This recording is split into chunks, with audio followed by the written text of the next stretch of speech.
Inconsistencies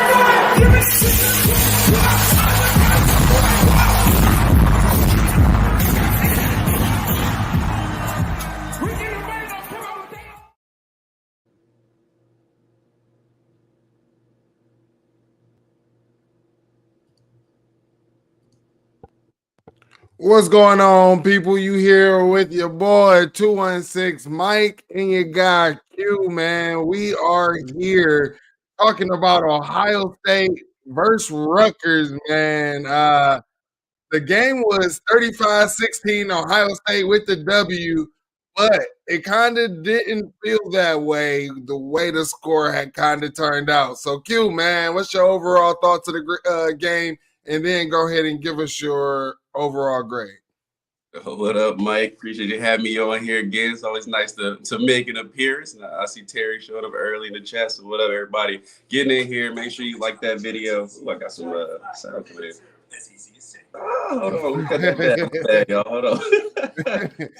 Hit that mute button, man. Yeah, there we go. There we go. All right, we good. We back. Sorry, y'all. I got the stats up just for you. So, but yeah, obviously, get a victory is always good to go on the road. You know, Greg Schiano's always going to have some stuff for us that we expect. And just, man, shout out to Rutgers, man. A hard-hitting football game, a tough football game. I mean, they brought it physically. They don't have the talent to match us. We know that. But they brought it, man. So shout out to them. Make for an entertaining game between the tackles. But, yeah, man, obviously – it's Ohio State this season. We know the score never quite shows our stress level during the game. But as we all thought, struggling first half, come out in the second half, take care of business, look a little better. Obviously, the defense, again, shows up. I know they were out in the game for a long time. I don't know the exact Rutgers time possession, but I know it was over 30-something minutes when it was getting into the third. So significant amount of time for them, but the defense shows out again, really doesn't give up too many points. So overall performance, if I had a grade, we were talking before the show, I might go C+. I might go C+. I was thinking B-, might go C+ on this one. But, hey, get out with a victory, got to do what you got to do, so that's my grade. Yeah, I'm definitely coming out here giving him I'm gonna give him a B-, man. You know, defense actually showed up. You're talking about a defense who seemed to be out there majority of the game, especially in the first half. You could see it looked like Rutgers was starting to wear on them, but it's something weird about this defense in the second half. And honestly, I love it because we were kind of worried about last year. Oh, in the second half, it looks like they wear down. You know, they get tired, they miss assignments, but you just see this defense actually end up kind of wearing these other teams down and come alive and started making plays. And then, you know, shout out to Marv, the crazy things that he did. But the real MVP of the game, I mean, I think that this will be unanimous, is Treyveon Henderson leading us in rushing, also leading in receiving, leading in receptions, leading in the longest play of the day, man. Talk about Treyveon Henderson and the spark that he brought to this Ohio State offense. And maybe this is what has been missing all season. I said, did he punt and kick field goals too? And he did a lot out there, man. And as we know, I was riding high on Trey coming into the season because I knew he could kind of have his impact. But before we even get to Trey, shout out to the offensive line. They weren't dominant completely the entire game, but they did open holes. And when they did, Treyveon ran well. And when he gets into space, man, I've said it from the beginning of the season, we don't have another running back that just has the pop of him when you get into space and you start to see him getting more elusive. He's getting better throughout the season. I won't go as far as you would and say he stole Mine's eyes and got some bitch. I ain't gonna go that far because he's had it. But you just see, and shout out to Tony Alford, the development of this running back, and he's starting to get more patience, and that's something he didn't have that I gave Dallin Hayden. I said Dallin Hayden runs with extreme patience. He waits, and then he hits it at the right time. Trey is learning how to do that, and this offensive line is continuing to get better, opening holes for him and opening opportunities. And you see him when he gets in space, man, he outruns angles. And just, I was so mad when he didn't finish that touchdown on the pass from McCord. But just that ability, that game-breaking ability is something we were missing at the end of last season. And Trey's brought it back. As long as he can stay healthy, man, definitely the MVP of the game from the offensive end. He played great. Yeah, definitely. Treyveon has solidified himself as running back one.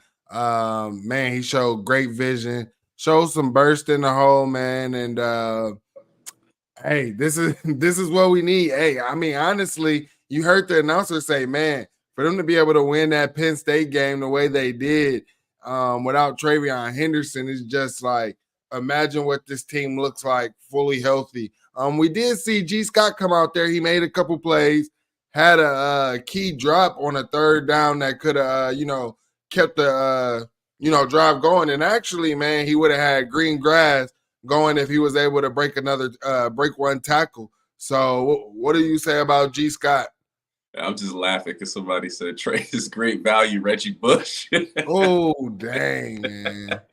All right. Well, nobody's Reggie Bush. We know that. But G. Scott, man, obviously he had the touchdown early. That is nice to see.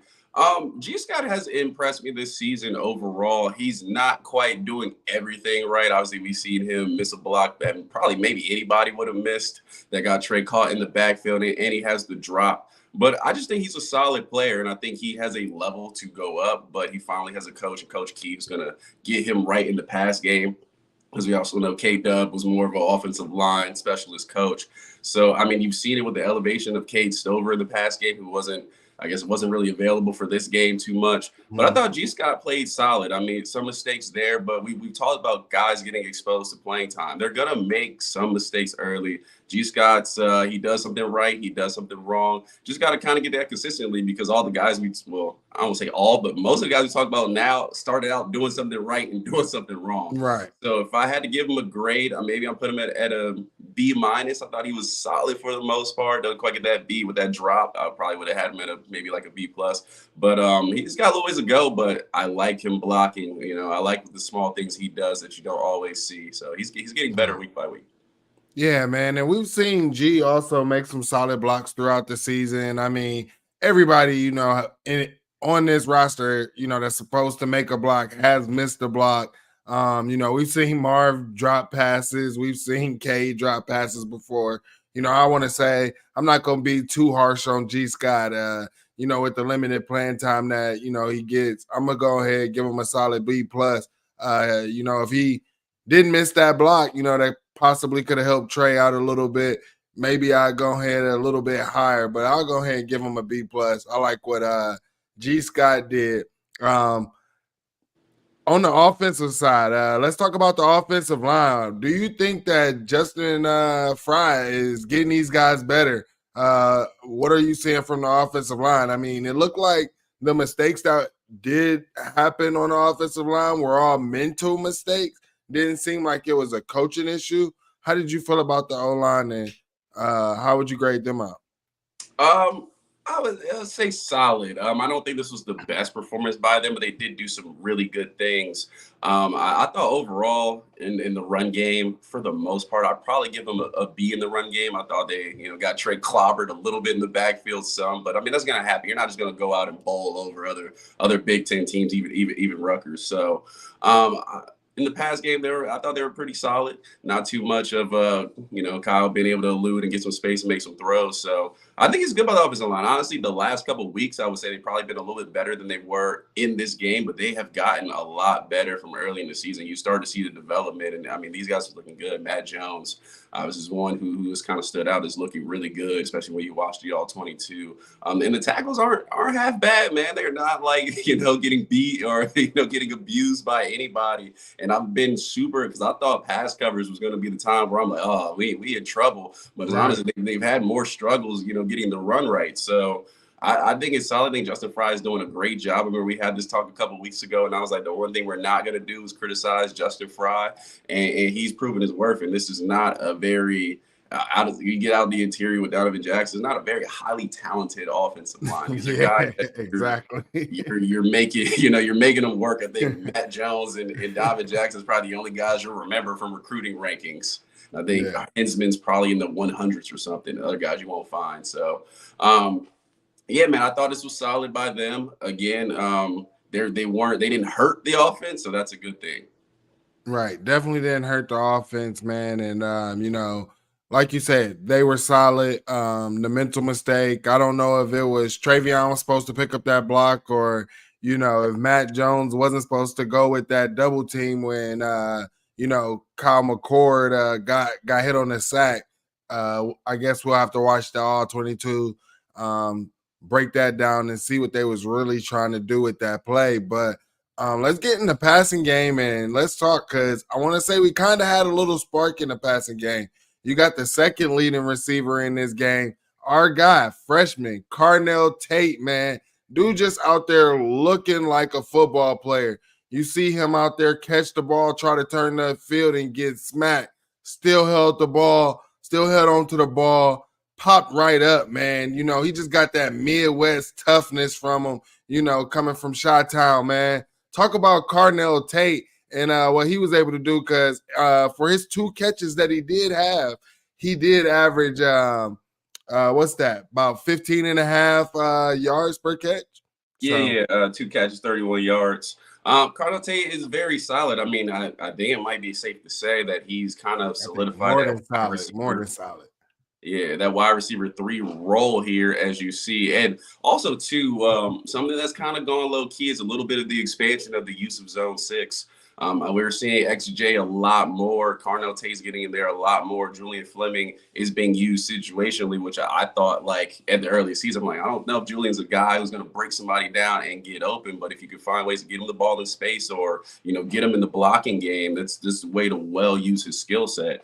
And Carnell Tate's just a better route runner and continues to get open, make good catches. I mean, he continues to look solid. So you gotta, again, like our guy Ron, be excited with this 2023 class of receivers. You've seen Tate, you've seen Ennis, the other guys will have their chance. So he looked very solid. I mean, this past game at times was hitting, and then it hit a little bit of a midpoint, and it's just little things, man. And I seen the chat again talking about Rutgers and some of the scores and how they struggle. Ohio State week to week, it seems like we're on the verge of really blowing people out and exposing people and like turning these into big time wins. And those little mistakes or an interception here, a turnover there, a mental thing keeps the game closer than it should be. So I mean, I agree with that. You would think, how close are we to really blowing Rutgers out in this game if we don't drop a pass, don't throw a pick? Yeah, I mean, yeah, go ahead. No, like you were saying, we definitely could have just went ahead and took over this game. And there's multiple times. I mean, even the Penn State game, like, we should have had put up over 30 points almost. Like, you just see guys wide open. If you hit guys in stride, man. And Kyle McCord came out, 19 for 26, had 189 passing yards. And like we say, week to week, there's still points on that field. There's still yards on that field. And you just was hearing even the announcers were saying, man, Marv was wide open. Why is he going to the check down? Or, I mean, he threw, the one interception. I mean, I thought that we were over just doing you're supposed to learn from your mistakes. Why are you doing that? Just throw the ball out of bounds, right? I mean, if you can't make the throw, you can't make the throw. You got to live within your limitations. So, but man, maybe they're just saving it for opportune moment. Maybe in November, Thanksgiving weekend, we just put it all together. Yeah, and we don't make those mistakes. So hopefully, we'll cross our fingers. But no, man, credit to this Rutgers defense. I thought their DBs played well. I think the analysis of their corners are the strength of their defense, and obviously they made some plays on Marv where breaking up passes, things like that. So they're definitely not a team you just run over, just air it out on. But I do think we're leaving a little to be desired. I mean, with Treyveon Henderson as your leading receiver, you didn't do something right Right. in the past game. You know what I'm saying? Like, it wasn't that dynamic. He had one big play, and that gets him over everyone else. So, I mean, we got to find ways to be a little more effective, but it's just a little bits of inconsistencies. But something I feel like will get fixed. Just the turnovers. Can't have the turnovers. Everything else, I feel like we'll take care of itself. Q, do you really feel like this offense is going to be fixed for the big game at the end of November? Do you really feel, or like, what is the fix? I don't necessarily know if there is a fix. I mean, we're clearly seeing the limitations of Kyle McCord and what he can do. And the thing you want is wide receivers do get open. We have times where guys, the play is schemed up. We just got to hit on those plays. The thing is, if we can hit on the plays we need to hit to, I don't think we got to score 50 to beat Michigan. I think we got to get into the 30s. And I mean, we scored 35 today in a poor performance with a touchdown from the defense. I think we just got to be consistent. And I think also, too, the running game, as long as that continues to develop, because that's such a big part of the offense. When this running game is going, it helps out so much. And Marvin Harrison Jr. is still a Marvin Harrison Jr. And Emeka Egbuka is still Emeka Egbuka. Like, these guys will make plays if given the opportunity. So I think we just got to be consistent there. Don't turn the ball over. We can't have those plays where it's like, oh, Marv was wide open, we missed him. Like, that's the thing we can't do. And I think we'll be okay. But yeah, this is not the explosive offense. If we had CJ, for another year, and I think everybody is just like, oh, it's Rutgers. But I do see some of our people in the chat, and I want to talk on this. Like, they played a cover 2 shell with underneath Buzz, which was smart. My thing with this is while Kyle was on the bench, there was several teams that did this last year, especially starting off the season with Notre Dame, did that as well. And so you have tape on that. You went through mental reps. Like, you should know you are a 3rd year player. Like, that's the thing that people just right now just can't wrap their brain around. Like, you're a 3rd year player in a Ryan Day offense, knowing what Ryan Day has done with quarterbacks, knowing how he's been scheming people up, knowing how all of his quarterbacks have been Heisman candidates, and right up there. And also, we got to give Rutgers credit, man, because they are a top 10, top 15 defense. Some people maybe outside of the Big Ten is going to say, oh, but y'all don't have any offense in the Big Ten and blase Skippy, but Rutgers wasn't a top 10 defense or top 15 defense before. Heck, Rutgers wasn't even a bowl team before. So this is definitely not your normal Rutgers team. What would you like to say about Rutgers and that defense that they, show? Yes, we left points on the board, but I mean, honestly, they looked good in the front 7. Their linebackers was coming downhill, something that we talked that we would like to see a little bit more, shedding blocks, things like that. Yeah, no, I mean this Rutgers team was 6-2 coming into the week, man. I mean they're finding ways to win games. They're already bowl eligible. That's good, and we know Shiano is a solid coach. I still don't know what happened that one season he had with us, or that second defense season where it fell apart. But when he goes to Rutgers, man, there's just some magic about him there. We know we're playing a team that's going to pull out all the stops. That defense was solid, man. I thought they tackled a lot better than we did, because we were just missing tackles all over the board, and we had more dynamic athletes on offense. The secondary, they guard our guys well. They for the most part able to take Marv out the game. I mean, he did have a couple touchdowns, but they're on short jump balls where he's 6'4". It's hard to guard that no matter who you are. So definitely big time credit to them. Impressive defense, and definitely that's just more of a shout out to Trey for being the guy to be able to unlock it. And you got to go in, you got to learn. I mean, you're going to have good tape on them and see what a good defense and how they're going to play you, and then adjust it with the weeks coming forward. Yeah. Hey, make sure that you're hitting that like button. If you want to jump in the conversation with us, make sure that you are leaving a comment. Also, subscribe to the Voice of College Football. We want to thank Mark Rogers for having Best Damn Media here. So make sure you're liking, share the video. Tell people this is a great time right here with me, Q, sometimes Ron. Ron might hop in later. But yeah, we want to be able to grow this channel. I mean, grow this segment, grow this post game live, and be able to talk with you all, the Buckeye fans, man. So let's talk about the defensive side of the ball for Ohio State, because, man, that was I want to say that was pretty amazing. We saw our safety play just continue to play amazing. And then let's also talk about the depth. You're talking about Lathan Ransom is out. Then Josh Proctor goes out. And then you just got guys like Kai Stokes coming in, making plays. You got guys like, even Sonny Styles was playing out of position and still making plays. Like, he was playing a different position as well and was still making plays. Who else came in? Malik Hartford, true freshman, man. Making plays, what Perry Eliano has done, going and identifying these recruits, these freshmen, and then also just what he has done, in developing. We were a little bit harsh, but like we said, he didn't get that time, right? And then sometimes it was just like those players weren't really it yet, so. Yeah.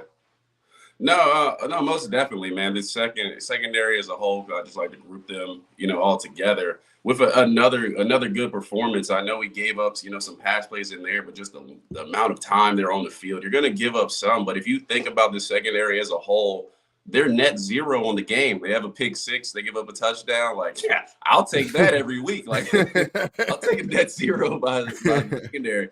But yeah, now talk about the safeties. You not only saw, the current safeties, but you saw the future of safeties, get to play significant playing time. So that's good for those guys. Malik Hartford, who we hyped up, especially Ron early in the season, comes back out and gets some significant game time. Sonny Styles filling in for Lathan Ransom, which I think is a position he can play. I do like getting him closer to the line, especially with the our linebackers in open space haven't been great this season. We just see him fly around the field. But again, he's getting better in coverage as well. That's my one worry with Sonny Styles. He is 6'4", 230. Yeah. So you don't exactly want him manned up in coverage, but he's not doing a bad job. He gets the one PI, but not a bad job in coverage either. So I think they were very solid. The cornerback room was good as well. Abe Nelson does get beat on the touchdown, but that stuff is happy. You're going to give up passes. I thought 13 for Rutgers. I don't know his name. He was a slot receiver. I think he was a former walk-on. Man, he had some routes in his bag. He was making Jordan Hancock's life, living hell for a bit. I thought he played well. I thought those guys over there had some talent, and those guys were making life a little bit difficult, and our DBs running around chasing them, but Jermaine Matthews, a quiet game, which I always say, if you don't hear from him, he's had a really good game. A quiet game from him. Igbinosun does get targeted, but gives up a catch here and there, but another solid game. And I think people still under his value in the run defense. He's very valuable. Talk about him in general. He is the second best corner on this team, and he's playing up there for a reason. What he brings to this defense is more than just pass coverage in the run. He's bringing attitude. So a lot of things. He's a really good player and only a sophomore, so he'll be here for a bit. Jordan Hancock with the pick six. It's good to see that speed, man. We heard about that track speed for how long he was being recruited, and it's good to see him get an interception and not get caught with a play from Josh Proctor to cause a deflection. So just the depth and the play of the secondary, man, it's exciting. Definitely going forward. A lot of these guys will roll into next season, and also too just Lathan Ransom and Josh Proctor, guys who have been here for a while. I know they went out in this game, but just Perry Allen's development of them. It is nice when you have a top 60 player just, sitting around who's been here for so many years, because he's talented, and getting him to play at a high level. So Josh Proctor again with a good game, and the way him and Sonny Styles, man, were fitting. Again, I don't know where I sat with the linebackers in this game, because I felt just like Sonny Styles and Josh Proctor are the linebackers. They fill the alleys, they fill the gaps. I think Tommy had a solid game, but the way they come up and just are physical in the run game is just impressive to watch. I want to get your thoughts on that. Just that safety play in the run game was amazing. Man. Yeah, it definitely was. And honestly, because it kind of ties in, like that question to me kind of ties into Jim Knowles not practicing tackling, because I do believe that we tackle too high. And I believe if we did not tackle too high, we would have a whole lot more tackles. in the backfield on the first time. Missed tackles was a thing, but the safeties, like you said, Josh Proctor coming in, filling that lane, that was something that was missing last year, especially you're talking about in late, we had a safety coming down like a Ronnie Hickman. He's not filling that hole, not trying to meet nobody with no ill intention. But what do we know from Josh Proctor? He will put his body on the line for his team. When he say brotherhood, he mean it. What they say, gang. It's funny when you look at Ronnie Hickman and like Josh Proctor, and you would swear Ronnie Hickman coming down here would actually kill somebody because he's what, 215, 6'2", 215. Josh Proctor is a very slim guy, but Josh Proctor is the guy known as the hitter. So it's just funny to be like this doesn't make sense. It's mental. It's mental. Yeah. You have to be wired different. You do. You have to be wired different. And like, I just remember, one of my coaches back in the day, like he was just saying, it's mental and it's about who wants it more, who got that heart. Like, I mean, I've seen little guys put bigger guys in the dirt. Heck, we didn't see how many times Mike Harden threw somebody down. Heck, we watched Tommy Eichenberg last week throw a guard right off of him and get the tackle for a key stop on the goal line. So, I mean, it's really about who wants it more and who got that heart. And we are seeing it from this defense time and time again, and not just give up when the team is just trying to drive it down the field.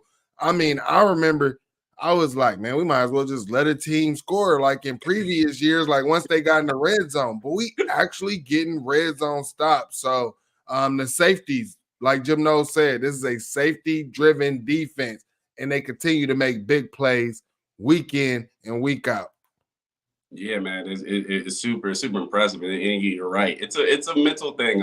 Probably most of us have played, football at some level. I actually used to play safety, and like I was never the bigger guy. You see now, I'm a slender guy. Trust me, I was more slender then. So just coming down, and you just can't have any thoughts in your mind. You just got to go lower the shoulder and then sometimes hope for the best. So, but the guys continue to do that week in, week out, and these guys are way bigger than me. So sure, they have some less fear going in there, but right.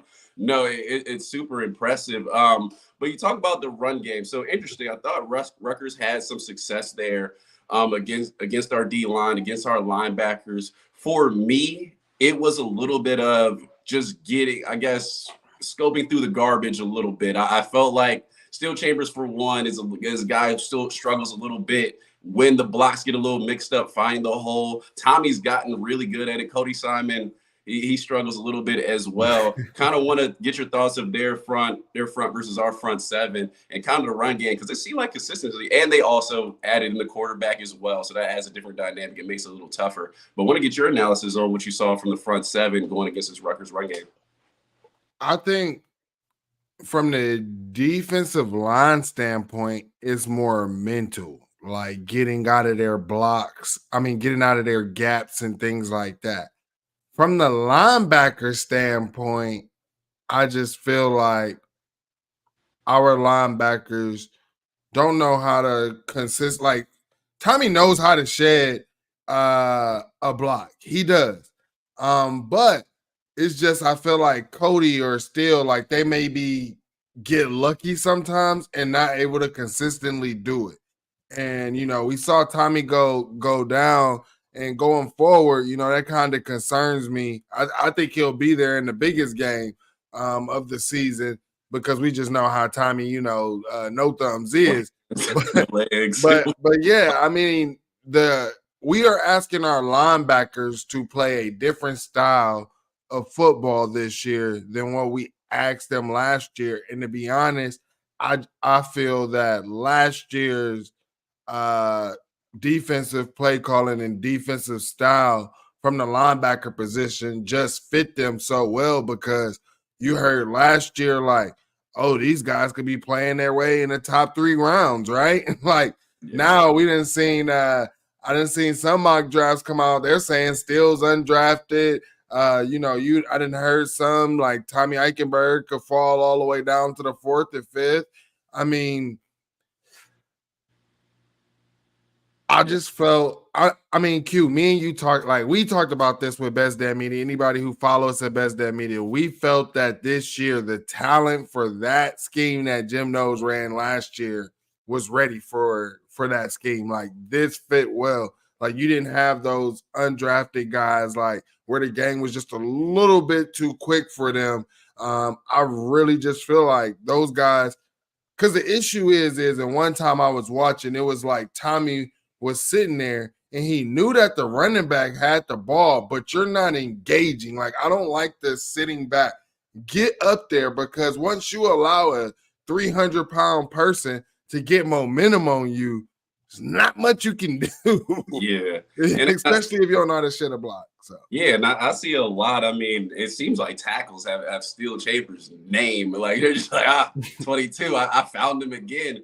And they always get him on the wrong side. And that's the thing. You got to engage and stay on your side, because you can be getting blocked. But if I'm blocked and I guess if the tackle's here and I'm on this side and this is my gap, I can still get there. Like he's going to have to hold me or do something else to keep me from holding my gap. Still always ends up on the other side. And you know something's wrong when him and Tommy are staying next to each other. And you're like, well, that's not good, because there's a gap open somewhere and the guy squirts through. So, yeah, I mean, I think they continue to struggle with that. Like GOJ said, our safeties do a great job in the run game. And you always, when you see those little piles, it's always a safety making the tackle and coming and stepping in. So I think that's a level where our linebackers are doing more, like you said, in the last season, and they haven't quite got better at that in pass coverage, which I give them some credit. They haven't been exposed like they were, a few games ago. But yeah, so that talent level definitely, we gotta work on that, because that is something in later games that can still affect us. It's something that still concerns me. But I thought Tommy had a solid game this game. I'm looking at 12 tackles.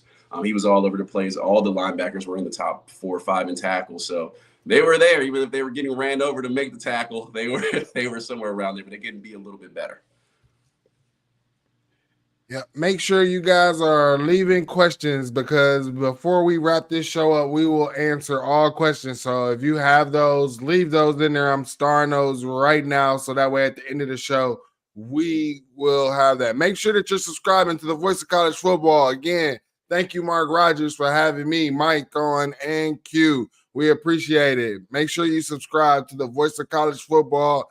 Be checking all the content, because he's bringing you content every single day of the week. Shout out to Mark Rogers, man. Man, I had seen this question earlier, and then maybe it's a little early, but I did want to ask. Somebody asked it very early. Do you think where do you think Ohio State ranks next week? They hold that number 1 spot, or they go down to like 4?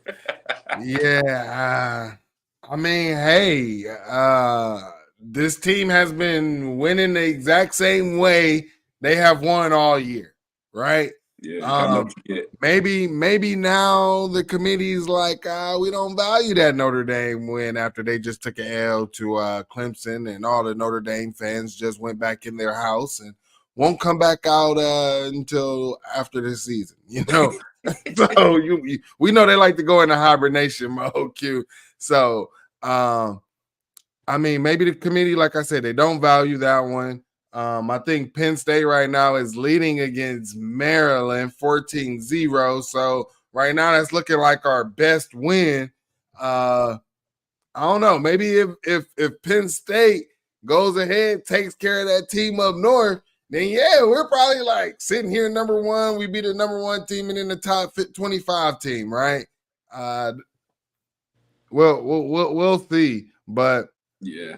I mean, I wouldn't say we would drop all the way down to 4. No. I would expect, this is what I expect. I mean, Georgia plays Missouri today. If they get a win, that's the top 12. That's top 12 team. They'll move up and take that number 1 spot. I believe they just don't have the victory right now to do it. But you throw that win in there, it's like, oh, okay, well they show you they beat a top 15 team. I expect us and Michigan to kind of hold down the 2 and 3 spot until we play each other. One of us will lose, and then either they'll be out or they'll be at 4 and have to play that number 1 team again, just like last season. So I kind of expected to play that same way. I mean, I didn't think even though we had the best resume, I was like, I don't think I got to say it on the show, but I'm like, Ohio State had won. I mean, it don't Yeah. look like the best I don't team. like us that one ever though. Like, Yeah, I mean, we just don't look like the best team right now, and this game kind of highlights that. It's like, wow, we could be the best team, but those little things kind of keep us away from that. So I wouldn't be mad at that, but I think we'll probably end up at 2 as long as Georgia wins. yeah. Right now they say Georgia is in the battle with Mizzou. I think the score right now is 10-7. Georgia is up right now. So, but I picked Georgia to win this game. I mean, it's in Georgia. I know they gave them a pretty close scare last year, but that was last year. But we got to talk about something, Q, because we talk about it a lot, and we got our guy Ryan, man. Make sure y'all are checking Ryan out on Twitter as well, man. Ryan has been pounding the table and like his fist on the table about Parker Fleming and this special teams, and we saw another special teams blunder, and Ryan Day didn't seem to be too happy. Was kind of wondering, hey, what was going on? Didn't seem like he caught that fake. Like, what do you think about that? The fake punt. It looked like it was never going to happen from the start. I don't know what the punter saw or what made him do that. Yeah, and inopportune timing as well. Like I'm never against ever running fake punts. I mean, there's times to do them. There's times you have momentum, and there's sometimes where you're like, hey, we could have ran a fake punt. There's no one covered it, but just the timing was weird to run a fake punt at that point. And I think that's probably more so why Ryan Day's upset because game momentum. Obviously, we're in a close game, but we have control. I mean, you think about Rutgers. Let's say they got 16. 6 of those points we gave to them. I mean, Kyle McCord throws a pick, favorable coverage, and then they run a trick play, which was great. I'll say 3 of the points we gave to them. The trick play was awesome. It was an awesome trick play, but that's not going to happen every drive. So that's 6 points right there. So the way they weren't really threatening us, and you always felt like we're going to get a couple touchdowns and get away in this game. So it just was unnecessary at that point. And special teams, it hasn't been great. I don't feel like it's been a complete blunder. Maybe like at the end of last season where it was just like, holy hell. This season has been like, okay, well, why would you do that? Or like, what are we doing here? So, right. But also too, one thing I noticed in the punt return game, and I think we all hammered for Ballard to go back there and return punts. He's not even ever getting an opportunity to return a punt. And I'm like, are we ever blocking these to just give him a chance to try to, get some daylight and make something happen? It seemed like we had a Mecca back there, and maybe this was at the start of Parker Fleming. At least a Mecca would have an opportunity to go make a play, and we saw him return one and just got called back. But Ballard's not even getting the opportunity. It's like nothing is set up for success. They're not making big time mistakes. I mean, early it's stupid. It could have cost us, but also too, it's not like an advantage. It's either neutral, like it doesn't affect the game, or we're on the losing end of the special teams battle. Well, I think we might need to look at who's on that special teams. Like, who's on there? Is it guys that are on defense and that was out there, majority of the game? Like that doesn't help out either. So and like we've said, under Urban Meyer, a lot of people say like, oh, we put our starters out there and stuff, but like to me, those guys were the gunners. You know what I'm saying? Like you remember Terry McLaurin being a gunner, doing things like Chris Olave, Denzel Ward, like those were the guys who were disciplined enough, who got those blocks, who was down like Jesse Mirko, like we had a great chance to just pin them right there on the one. And then our guys allow the ball to roll in there. And I'm just like, never would Terry McLaurin or any of our guys had to let that ball roll in. Somebody would have been blocking. Somebody else would have been like ready for it to bounce a different way. Like, where's that discipline? Where is that teaching? Where's that hungerness from the special teams? Because it's just not there. Yeah, I always think the special teams, like in Urban, had it the best way. It was a way to make your name, put your name out there for the team, make a big play, special teams. Mm-hmm. Next thing you know, you're getting in reps on defense. It's for those hungry guys who are just like, man, I can't wait for opportunity. I just want to hit somebody. Like, I just want to get out there. Like the guys of like a CJ Hicks, Calvin Simpson Hunt, who is track speed, like, make him into a gunner, just like those type, because we have athleticism on this team that's untapped, because we always do, because you can't play them all. It's very difficult. And Noah Rogers, who we know is fast, like having those guys just go down and track a punt, or those hungry guys who are just itching to make a play, is the guys you want to have. And every time we look at the lineup, it's like Cade Stover. Like, he plays so much and is literally blocking linemen for an hour. Like, do we really need him? Do we want to risk that and have him opportunity to get hurt? Tommy Eichenberg, Cody Simon plays a good amount now. It's like, I don't know. I'd rather see Gabe Powers and CJ Hicks running down there to hit somebody, because they'll be a little more hungry for it. So, and CJ Hicks does play a lot of special teams, but just that mode of guy, the guy who's up next that wants to make a play, is the guys you want out there. You don't have the energy from the special teams. I think the personnel will be a little weird. I know Dog heavily criticized the personnel. He's like, why is him out here? Get them off my special teams. I don't need to see Julian Fleming running down there because he's blocking linemen half the game. Like, give me the young, hungry guys. Like Chris Olave was doing that freshman or sophomore season. I think freshman year he was on special teams. They played at the block in the Michigan game. So that's the type of guys I want to see. I just think these special teams needs a little more energy, a little more juice. And Parker Fleming, I don't know what fundamentals he's teaching, but it just doesn't look great at Ohio State with the level of talent that we recruit year in, year out. Special teams should always be an advantage, because the other teams outside of the big time game should have to put starters to match the level of skill we can put out there on special teams.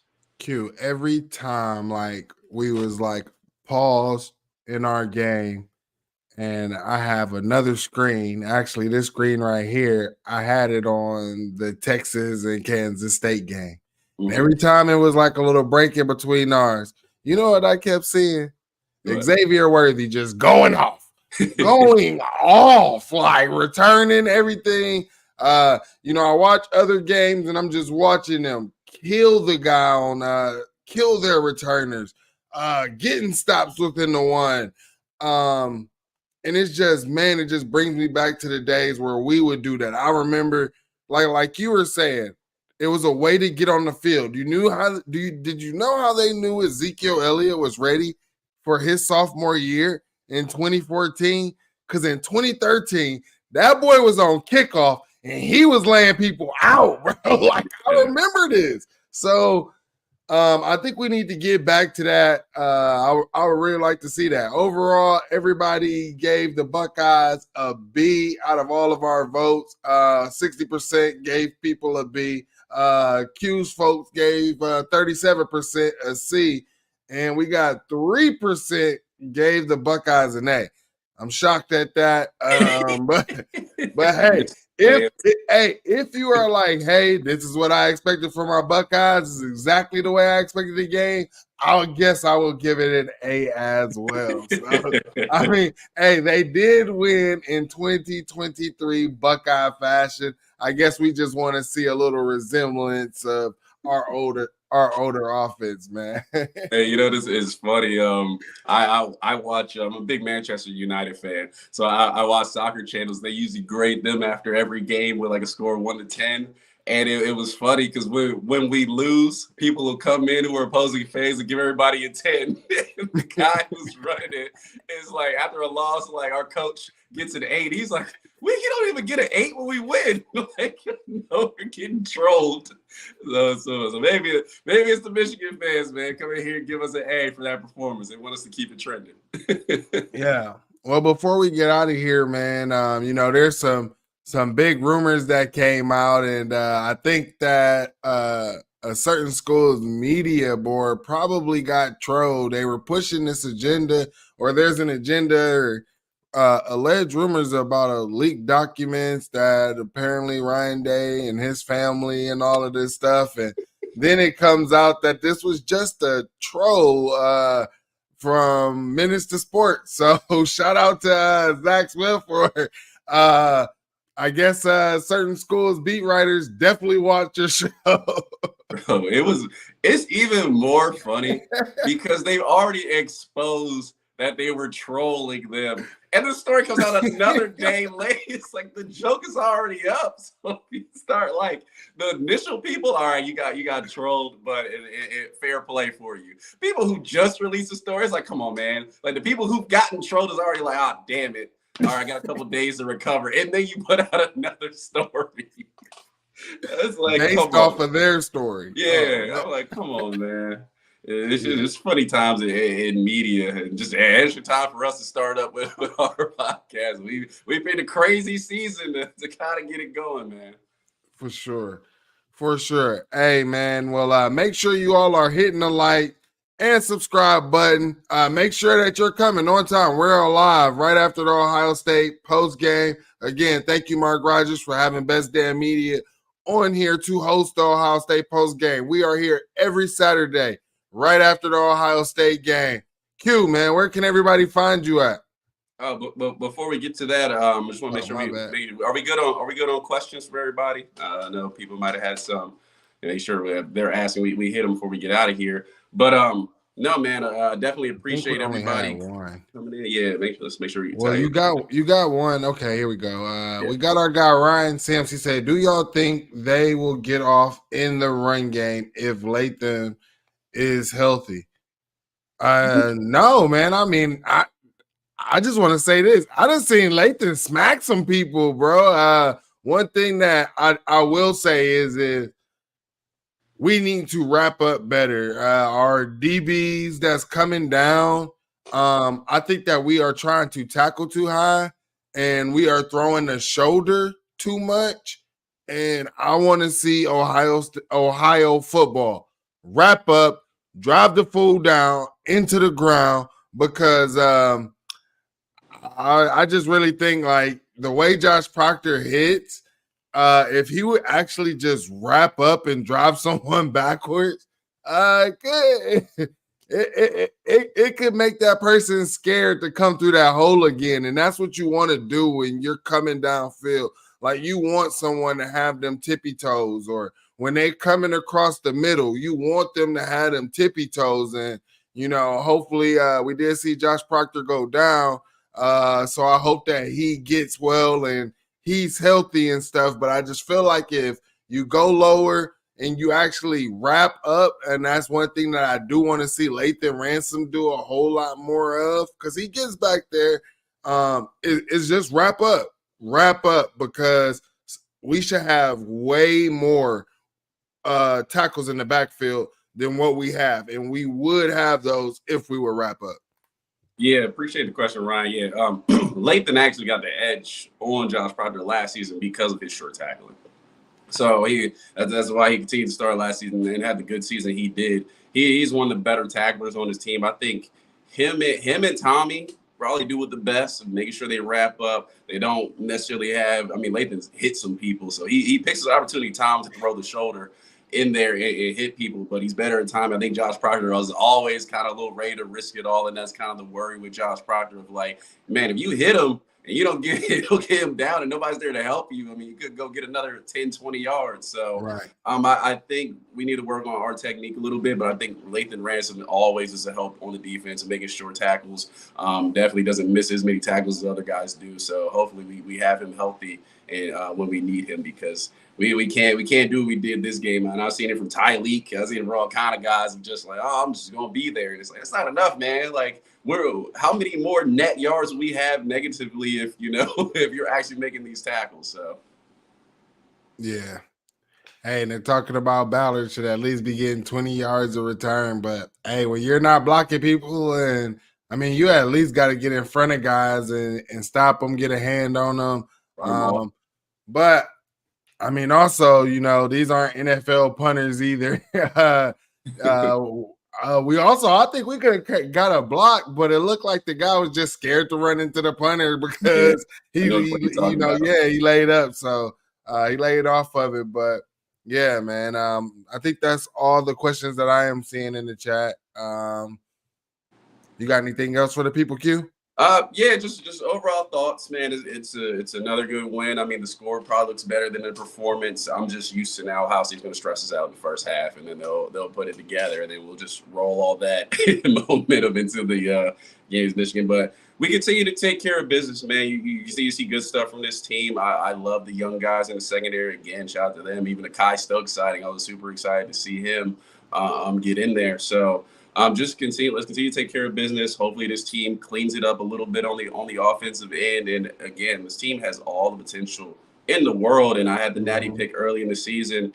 I see it. I just like, dang, man, we could get some consistent play, out of our backfield at quarterback and not have the drops, not have the mistakes. And that's even at the players at the top who we know as our best guys. We can really get some stuff done. So hopefully this team continues to turn it on, but another good victory. Go to Rutgers, 6-2 ball club, not a bad team. You get a win on the road, fairly comfortable. As soon as we got to the third quarter, it's like, okay, we're not losing this game. Big game from Trey, man. So let's just keep it rolling. That's my overall thoughts on it.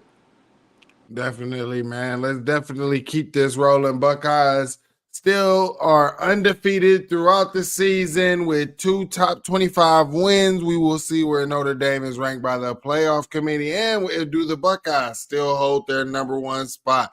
Again, make sure you are liking this video.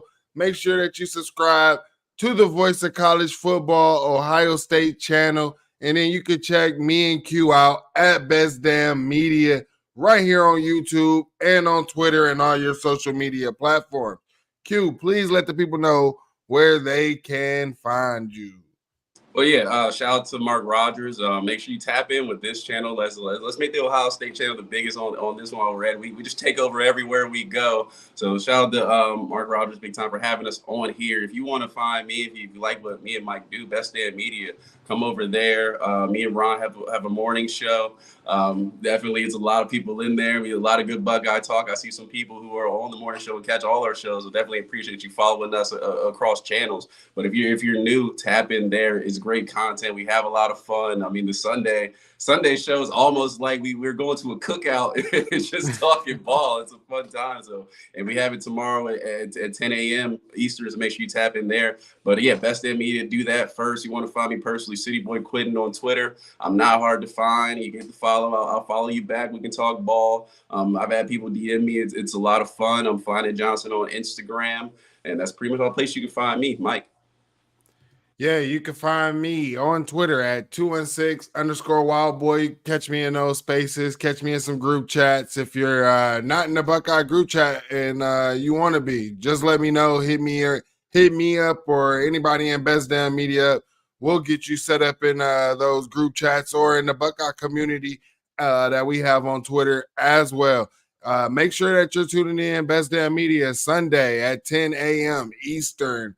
Also, we do our Fans Edge every Wednesday at 7:30 Eastern as well. And if you don't like all the pageantry show from College Game Day, you just want to talk ball and want to have some good laughs, man, definitely check us out at Best Damn Media for the pregame show, because Ron and Chris, they have been bringing on some amazing guests on there. They had Steve Kim on there this morning, and he was just dropping nuggets. He's very knowledgeable about college football, but he also has a lot of knowledge about boxing as well for you boxing fans out there. So definitely make sure you checking in with us, because things are only going up for here. And again, Mark Rogers, appreciate you. Thank you for having us on.